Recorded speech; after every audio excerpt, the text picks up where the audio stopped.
चलिए आज हम लोग केमिकल काइनेटिक्स के तीसरे वीडियो लेक्चर में आ गए हैं और आज जो हमारा टॉपिक है वो है factors affecting rate of reaction, या ये भी कह सकते हैं factors on which rate of reaction depends. किन किन चीज़ों पर रेट ऑफ रिएक्शन डिपेंड करता है ये हमें देखना है। चलिए स्टार्ट करते हैं। इसके पिछले दो प्रीवियस वीडियोज़ में आपको डिटेल में समझा दिया गया है रेट ऑफ रिएक्शन के बारे में, एवरेज रेट और instantaneous rate and last initial rate मैंने आपको बताया था। आज हम लोग जानने वाले हैं कि जो रेट ऑफ रिएक्शन है वो किन किन चीज़ों पे डिपेंड करता है। सबसे पहला पॉइंट यहाँ पर हम लेते हैं आपके सामने,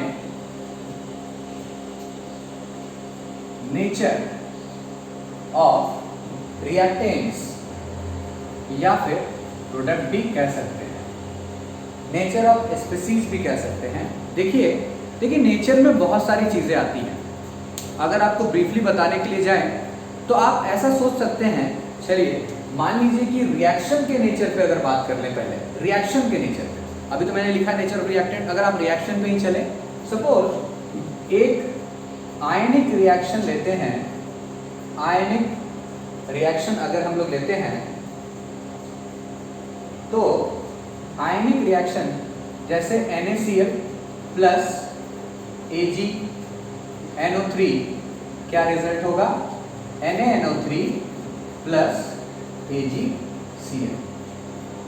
आप नोटिस कीजिए कि ये रिएक्शन बहुत ही ज्यादा फास्ट होता है क्योंकि ये एक आयनिक रिएक्शन है। Na plus Cl minus Ag plus NO3 minus, मतलब यहाँ पर सिर्फ चार्ज चेंज होने वाला है। ये सोडियम आयन नाइट्रेट के साथ ऐड होने वाला है और ये क्लोराइड आयन सिल्वर आयन के साथ मिलने वाला है और वहाँ सिल्वर क्लोराइड बनाएगा। मतलब कि सिर्फ यहाँ पर क्या कहते हैं उसको, बुलाना मिलाना है, बस मिला दिया और तुरंत रिएक्शन हो गया। Reaction is very fast. यहाँ कोई बॉन्ड ब्रेक होने वाला नहीं है बिकॉज ये तो पहले से आयंस में रहते हैं जब इनका आप एक्वस बनाओगे तो, है ना। Rate of reaction is very fast. इसका मतलब कि अगर आयनिक रिएक्शन होगा तो वहाँ rate of reaction very fast होगा। और आपको पहले वीडियो में बताया था कि जो रिएक्शन बहुत ज़्यादा फास्ट होते हैं उनका तो रेट ऑफ रिएक्शन फाइंड भी नहीं किया जाता, मॉडरेट वाले का किया जाता है, ना तो बहुत ज़्यादा फास्ट हो ना तो बहुत ही ज़्यादा स्लो हो। दूसरा आप देख सकते हैं, अगर आप नेचर ऑफ रिएक्शन पे बात समझना चाहें तो आप एक कोवेलेंट रिएक्शन देखें, कोवेलेंट रिएक्शन।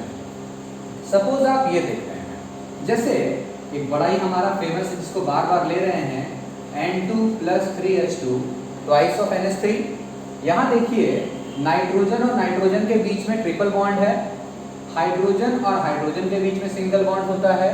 मतलब यहाँ पर जब तक पहले क्या होगा, पहले बॉन्ड ब्रेक होगा और अमोनिया बनने के लिए नाइट्रोजन के साथ तीनों हाइड्रोजन बॉन्ड्स को जुड़ना पड़ेगा कोवेलेंट बॉन्ड के थ्रू। मतलब पहले बॉन्ड ब्रेक होगा, फिर नया बॉन्ड फॉर्म होगा, ये बॉन्ड्स क्या होंगे, फॉर्म होंगे। इसका मतलब इसमें तो थोड़ा टाइम लगेगा। इसका मतलब है कि इसका रेट ऑफ रिएक्शन थोड़ा क्या होगा, स्लो होगा। तो मान लीजिए कभी आपसे पूछा जाए कि इस रिएक्शन और इस रिएक्शन में किसका रेट फास्ट होगा और क्यों होगा, तो आप बता पाएंगे कि ये आयनिक रिएक्शन है, बहुत तेजी से होता है इसलिए इसका रेट फास्ट होगा। ये कोवेलेंट वाला रिएक्शन, कोवेलेंट बॉन्ड इसमें इन्वॉल्व है, इसलिए पहले बॉन्ड ब्रेक होगा फिर बॉन्ड बनेगा, तो ये टाइम टेकन होगा। कैसा रिएक्शन होगा? टाइम टेकन रिएक्शन होगा, इसलिए इसका rate of reaction comparative to ionic reactions क्या होगा, स्लो होगा। समझ रहे? बहुत सारी बातें। जैसे मान लीजिए एक और एक बात कर लेते हैं।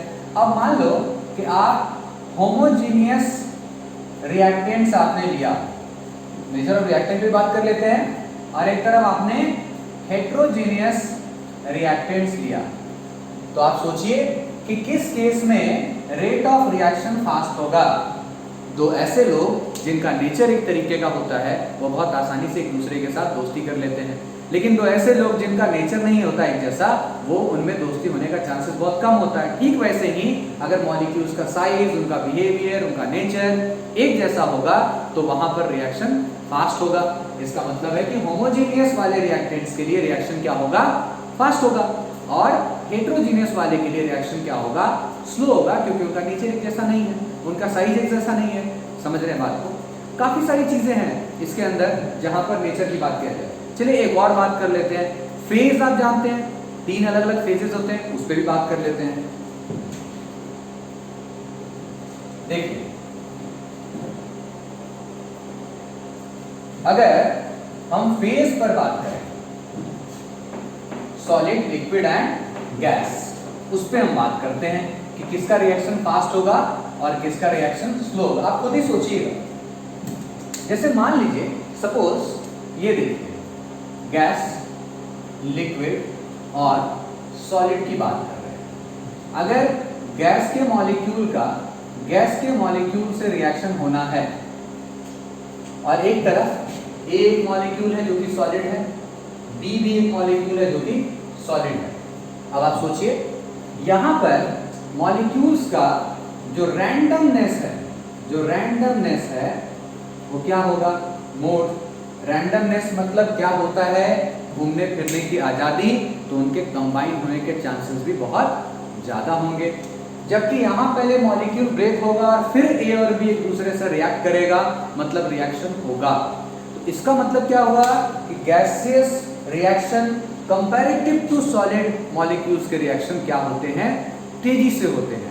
इसका मतलब है कि जो गैस फेज में रिएक्शन होगा वो रिएक्शन सॉलिड फेज वाले रिएक्शन से फास्ट होगा, तो रेट ऑफ रिएक्शन भी इनका क्या होगा? ज्यादा होगा।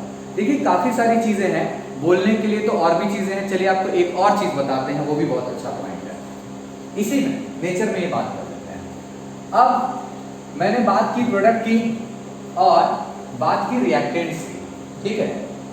तो उस हिसाब से एक चीज हम यहां कहना चाहेंगे कि rate of reaction is directly proportional to stability of product and inversely proportional to stability of, क्या लिखा हमने? रिएक्टेंट। अब ये क्या? स्टेबिलिटी का मतलब होता है कि कौन कितना ज्यादा स्टेबल है, कौन कितना देर तक स्टेबल रह सकता है, कौन कितनी आसानी से बन सकता है। जैसे जितना बेटर स्टेबिलिटी होगा प्रोडक्ट का, वो उतना ही जल्दी फॉर्म होगा, और जितनी कम स्टेबिलिटी होगी रिएक्टेंट्स की, वो उतना जल्दी ब्रेक होगा। स्टेबिलिटी कम है तो जल्दी ब्रेक होगा, तो रिएक्शन भी जल्दी होगा। अगर मान लीजिए कि रिएक्टेंट्स की स्टेबिलिटी ज़्यादा हो गई तो फिर वो ब्रेक ही नहीं होंगे, तो फिर रिएक्शन भी लेट से होगा। समझ पा रहे हैं आप बात को? जैसे मान लीजिए एक एग्जाम्पल लेते हैं। चलिए, ये एक देखिए एसिड है। जब आप इसको डिसॉल्व करेंगे तो क्या बनेगा? एसीटेट आयन और हाइड्रोजन आयन, एसिटिक एसिड। एक और एसिड लीजिए, HCOO- और H+। अब ये पूछ रहा है कि इन दोनों रिएक्शंस में किसका रेट ऑफ रिएक्शन ज्यादा बेटर होगा। समझिए इस बात को, बहुत ही आसान है। इसको एक बार देखते हैं। ये कुछ ऐसा है ना, CH3COO- और ये वाला HCOO-। आपको याद होगा, आपने पढ़ा होगा 11th क्लास में कि चार्ज हमेशा बोझ की तरह होता है, चार्ज कोई रखना नहीं चाहता। यहाँ पे भी ऑक्सीजन पे चार्ज है, यहाँ पे भी ऑक्सीजन पे चार्ज है। और ये जो CH3 है मेरा, ये इलेक्ट्रॉन डोनेटिंग ग्रुप है। इंडक्टिव इफेक्ट याद कीजिए, अगर ये इलेक्ट्रॉन डोनेटिंग ग्रुप है तो ये इलेक्ट्रॉन डोनेट करेगा किसको? बगल वाले एलिमेंट को या बगल वाले कार्बन को। फिर इंडक्टिव इफेक्ट के थ्रू इलेक्ट्रॉन का इफेक्ट आगे भी जाएगा। याद आ रहा है आपको? हाइपर कॉन्जुगेशन के थ्रू ये अपना इलेक्ट्रॉन डोनेट करता था, बताया आपको सब कुछ। तो ये इलेक्ट्रॉन डोनेट करेगा, इससे ऑक्सीजन के ऊपर इलेक्ट्रॉन की डेंसिटी और क्या होगी?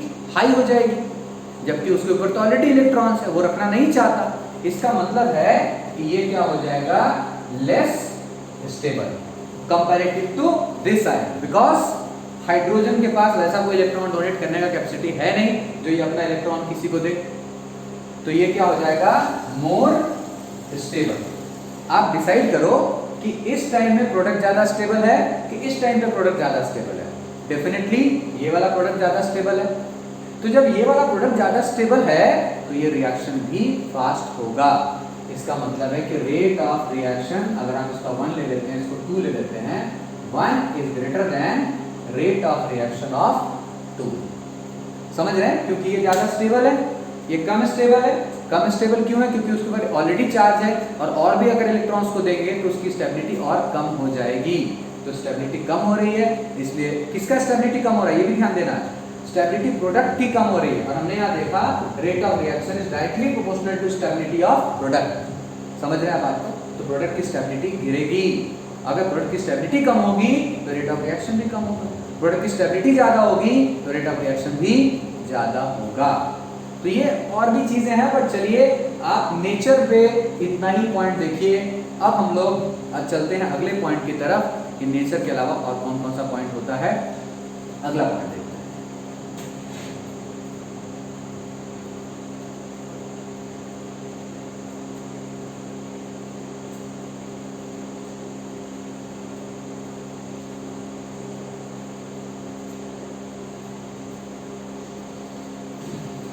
देख लिया आपने?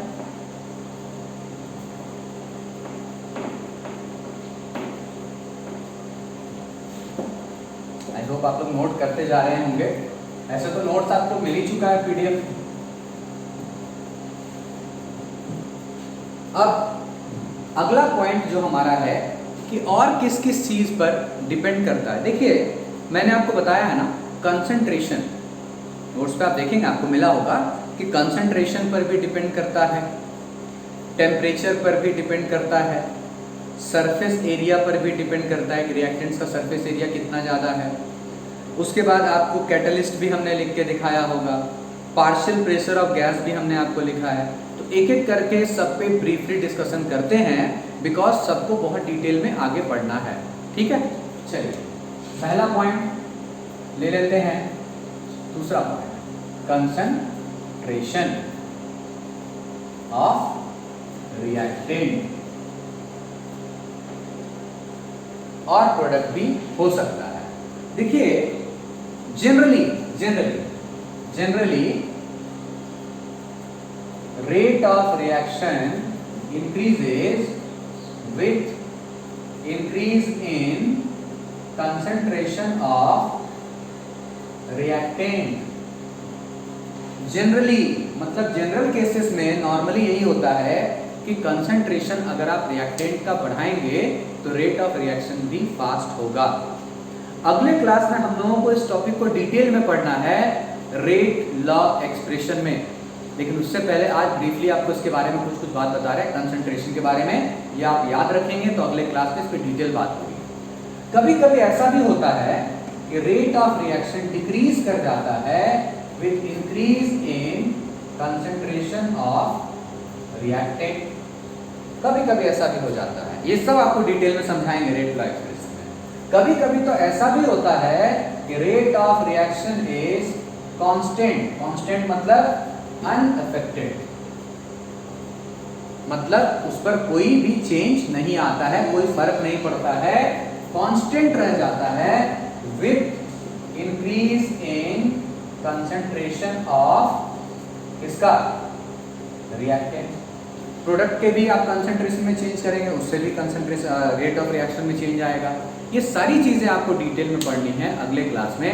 लेकिन जनरल केसेस में क्या होता है कि rate of reaction increases with increase in concentration of reactant. Reactants अगर आप बढ़ाओगे, मॉलिक्यूल्स ज्यादा होंगे तो टकराने की जो पॉसिबिलिटी भी है वो भी ज्यादा होगी, है ना। अगर भीड़ ज्यादा होगी मॉलिक्यूल्स के तो उनके टकराने की पॉसिबिलिटी ज्यादा होगी, तो उससे रिएक्शन तेजी से होगा, मतलब रेट ऑफ रिएक्शन बढ़ जाएगा।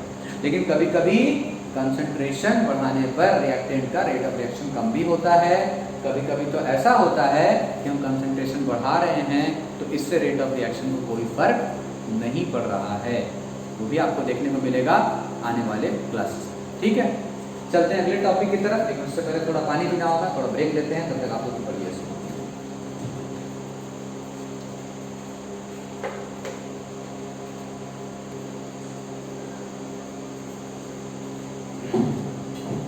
चलिए हमने भी छोटा सा ब्रेक ले लिया। तो यहाँ तक आप समझ गए कि कैसे रेट ऑफ रिएक्शन कंसंट्रेशन पे डिपेंड करता है। इसको डिटेल में फिर पढ़ना है। आगे चलते हैं। अब हमारा तीसरा पॉइंट आएगा। तीसरा पॉइंट क्या ले लें? पार्शियल प्रेशर ले लें। बहुत ही छोटा छोटा 2-3 पॉइंट है, वो भी देख लेते हैं जल्दी से। चलिए, पार्शियल प्रेशर, जब गैसियस रिएक्शन होगा तो रिएक्टेंट्स का क्या देखेंगे हम, पार्शियल प्रेशर। तो अगर आप कंटेनर में सपोज रिएक्शन करा रहे हो और आपने गैस का प्रेशर इंक्रीज कर दिया, मान लीजिए नाइट्रोजन हाइड्रोजन गैस को आप कंबाइन कर रहे हो अमोनिया बनाने के लिए, तो अगर आप वहाँ प्रेशर को इंक्रीज करोगे तो आप क्या कहते हैं, मैंने पार्शियल प्रेशर इंक्रीज कर दिया।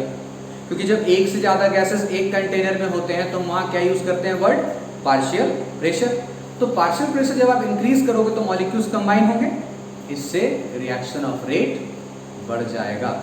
समझ रहे हैं आप, जो रिएक्शन का रेट है वो क्या हो जाएगा, बढ़ जाएगा। इसका मतलब ये हुआ कि पार्शियल प्रेशर अगर हम इंक्रीज करते हैं तो इससे रेट ऑफ रिएक्शन भी इंक्रीज कर जाता है।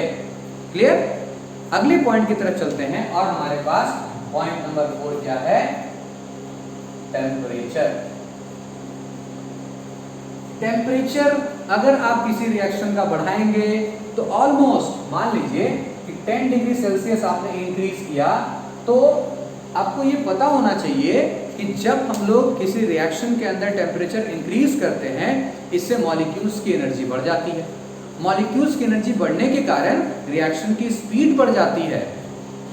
देखा ये जाता है कि लगभग 10 डिग्री सेल्सियस टेम्परेचर इंक्रीज करने पे जो रिएक्शन की स्पीड है, जो रिएक्शन है वो 2 to 3 टाइम्स क्या हो जाता है, फास्ट हो जाता है। 2 to 3 टाइम्स क्या हो जाता है, फास्ट हो जाता है रिएक्शन।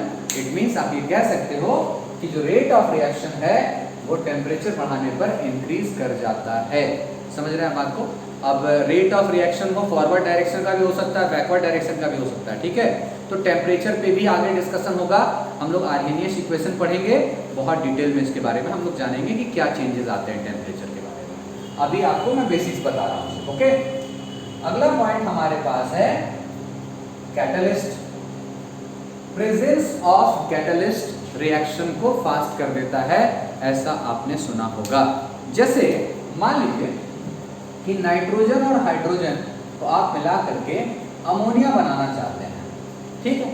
ये रिएक्शन बहुत स्लो हो रहा है और जैसे ही आप यहाँ पर कैटलिस्ट अप्लाई कर देंगे, आयरन कैटलिस्ट आप यहाँ पे लगा देंगे, तो ये रिएक्शन अब बहुत फास्ट होने लगेगा। Reaction becomes very fast due to presence of iron. Catalyst के बारे में भी हमें डिटेल में पढ़ना है। कैटलिस्ट क्या करता है, बहुत सिंपल है, आपको यहाँ ब्रीफली थोड़ा सा बता देते हैं। जैसे मान लीजिए ये हमारा रिएक्शन हो रहा है, इसका मैं ग्राफ से आपको समझा रहा हूँ कि सपोज मान लो कि ये रिएक्टेंट है और यहाँ प्रोडक्ट है, तो रिएक्टेंट से ये जो हाइट होती है ना, इस हाइट को हम लोग कहते हैं एक्टिवेशन एनर्जी। क्या कहते हैं, एक्टिवेशन एनर्जी। एक्टिवेशन एनर्जी वो एनर्जी है जो मिनिमम रिक्वायरमेंट होती है किसी भी मॉलिक्यूल के रिएक्ट करने के लिए। मतलब जब एक्टिवेशन एनर्जी के लेवल तक मॉलिक्यूल्स की एनर्जी पहुंच जाएगी तभी वो दोनों एक दूसरे से रिएक्ट करेंगे और प्रोडक्ट में कन्वर्ट होंगे। तो minimum energy required to react the reactants is called activation energy, जिसको डिनोट करते हैं EA से। ये क्या हो रहा, मान लो कि नाइट्रोजन और हाइड्रोजन जो है दोनों रिएक्ट करना चाहते हैं तो उनको इस एनर्जी बैरियर को पार करना पड़ेगा। लेकिन मान लो सपोज कि कोई हेल्दी आदमी है, वो अगर उतनी ऊंचाई पे नहीं चढ़ पा रहा है, मतलब मॉलिक्यूल्स की उतनी एनर्जी अगर नहीं है, तो वहां कैटलिस्ट आकर के क्या करता है कि इस पहाड़ को ना छोटा कर देता है। मैं पहाड़ बोल रहा हूँ, मतलब एक्टिवेशन एनर्जी की हाइट को कम कर देता है। और अगर एक्टिवेशन एनर्जी की हाइट कम हो जाएगी तो अब रिएक्शन क्या होगा, बहुत फास्ट होने लगेगा। जैसे आप हाइड्रोजन ऑक्सीजन को रखो साथ में, अगर रिएक्शन बहुत स्लो हो रहा है या नहीं हो रहा, वहां पे जैसे ही प्लैटिनम का प्रेजेंस आएगा, फास्ट, वेरी फास्ट वाटर में कन्वर्ट होना शुरू हो जाएगा। तो ओवरऑल आप क्या समझ रहे हो यहाँ पे कि कैटलिस्ट के प्रेजेंस से रेट ऑफ रिएक्शन पे क्या फर्क पड़ता है, इट बिकम्स फास्ट। अब आगे तो ये भी देखोगे कि रेट ऑफ रिएक्शन स्लो भी होता है, लेकिन वो जब आपको कैटलिस्ट डिटेल में पढ़ाएंगे तब आपको बताएंगे। अभी आपको मैं सारी चीजें ब्रीफली समझा रहा हूँ। जैसे मैंने आपको अभी तक 5 चीजें बता दी। मैंने आपको सबसे पहले किसके बारे में बताया, नेचर ऑफ रिएक्टेंट के बारे में, या फिर नेचर ऑफ रिएक्शंस भी आपने देखा, होमोजीनियस हेट्रोजीनियस क्या होगा अगर रिएक्टेंट तब क्या होगा, मैंने आपको ये भी बताया। फेज के बारे में बात की हमने, स्टेबिलिटी के बारे में हमने बात की, प्रोडक्ट की स्टेबिलिटी ज़्यादा होगी तो रेट ऑफ रिएक्शन फास्ट होगा। सेकंड हमने जो डिस्कशन किया आपके सामने वो देखिए, सॉरी इसके पहले मैंने आपको कंसंट्रेशन बताया है ना, कंसंट्रेशन के बारे में क्लियर है बातें। फिर partial pressure of reactant, temperature and catalyst. Last एक और पॉइंट आपको बता देते हैं, सरफेस एरिया ऑफ रिएक्टेंट्स क्या होता है। देखिए सरफेस एरिया ऑफ रिएक्टेंट्स, बात को समझिए। जैसे मान लीजिए कि ये जो है शुगर का क्यूब है, क्या है ये, शुगर क्यूब। अब आपको ना इस ग्लास के अंदर इस शुगर क्यूब को डालना है, डिसॉल्व करना है। या आपने मिल्क लिया, उसमें आपने चीनी मिलाया, शुगर क्यूब मिलाया, मिश्री होता है ना घर पे बड़ा वाला शुगर का क्यूब। और दूसरी बात, हमने इसको ना पाउडर बना दिया, पूरा पाउडर बना दिया, ये छोटे छोटे पार्ट्स में आ गया। ज्यादा इजीली कौन डिसॉल्व होगा? डिसॉल्व होने के लिए क्या जरूरी है, क्लास 11 आप याद कीजिए, कोई भी डिसॉल्व तब होता है जब इसके चारों तरफ, मान लीजिए एक शुगर का मॉलिक्यूल है छोटा वाला, इसके चारों तरफ से मिल्क ने आकर के इसको क्या किया, घेर लिया, तो ये डिसॉल्व हो गया, है ना। तो ज्यादा आसानी से कौन डिसॉल्व होगा बताइए, ये डिसॉल्व होगा या ये डिसॉल्व होगा? जिसका ज्यादा सरफेस एरिया है वो डिसॉल्व होगा, क्योंकि अब जो है जो क्लस्टर्स है वो ज्यादा बन रहे हैं। अब जो मिल्क है या वाटर का जो हर एक तरफ से उसको एरिया बना रहा है, किसके चारों तरफ, जो शुगर के मॉलिक्यूल्स छोटे छोटे हो गए उनके चारों तरफ, तो वो ज़्यादा इजीली डिसॉल्व हो रहा है। मतलब ज़्यादा सरफेस एरिया होगा तो ज़्यादा इजीली डिसॉल्व होगा, मतलब तेजी से डिसॉल्व होगा, तो रेट ऑफ रिएक्शन भी क्या होगा, फास्ट होगा। समझ में आ रही बात? आप एक और एग्जांपल देख सकते हैं। मान लीजिए कि ये एक हमारा कोई प्लेटिनम का सरफेस है जिस पे हम लोगों को हाइड्रोजन को एब्जॉर्ब करवाना है। याद कीजिए अल्कीन से हमने अल्केन बनाया क्लास 11 में, हाइड्रोजन, एडिशन ऑफ हाइड्रोजन और अल्कीन्स, प्लेटिनम या पैलेडियम वहाँ पे हमारा सरफेस हुआ करता था। और दूसरी बार हमने इसी को इस तरीके का ले लिया, तो ज्यादा एब्जॉर्प्शन इस पर होगा या इस पर होगा, डेफिनेटली इस पर ज्यादा एब्जॉर्प्शन होगा क्योंकि इसका सरफेस एरिया ज्यादा है। तो more the surface area rate of reaction becomes fast. ज्यादा सरफेस एरिया होगा तो रिएक्शन भी तेजी से होगा, it means rate of reaction भी क्या होगा, फास्ट होगा। तो आज हमने जो जो टॉपिक पढ़ा, अब अगले क्लास में हम लोग पढ़ेंगे रेट लॉ एक्सप्रेशन, जो ये बताएगा कि किस तरीके से कंसंट्रेशन के ऊपर डिपेंड करता है रिएक्शन की स्पीड, मतलब रेट ऑफ रिएक्शन। तो उसको हम लोग डिटेल करेंगे अगले क्लास में। आज का हमारा टॉपिक जो था वो कंप्लीट हो चुका है। आपने पढ़ा factors affecting rate of reaction, जिसमें मैंने आपको टोटल कितने पॉइंट बता दिए, 6। तो आप इसको ठीक से पढ़ें। अगले क्लास में मिलते हैं रेट लॉ एक्सप्रेशन के साथ। Thank you.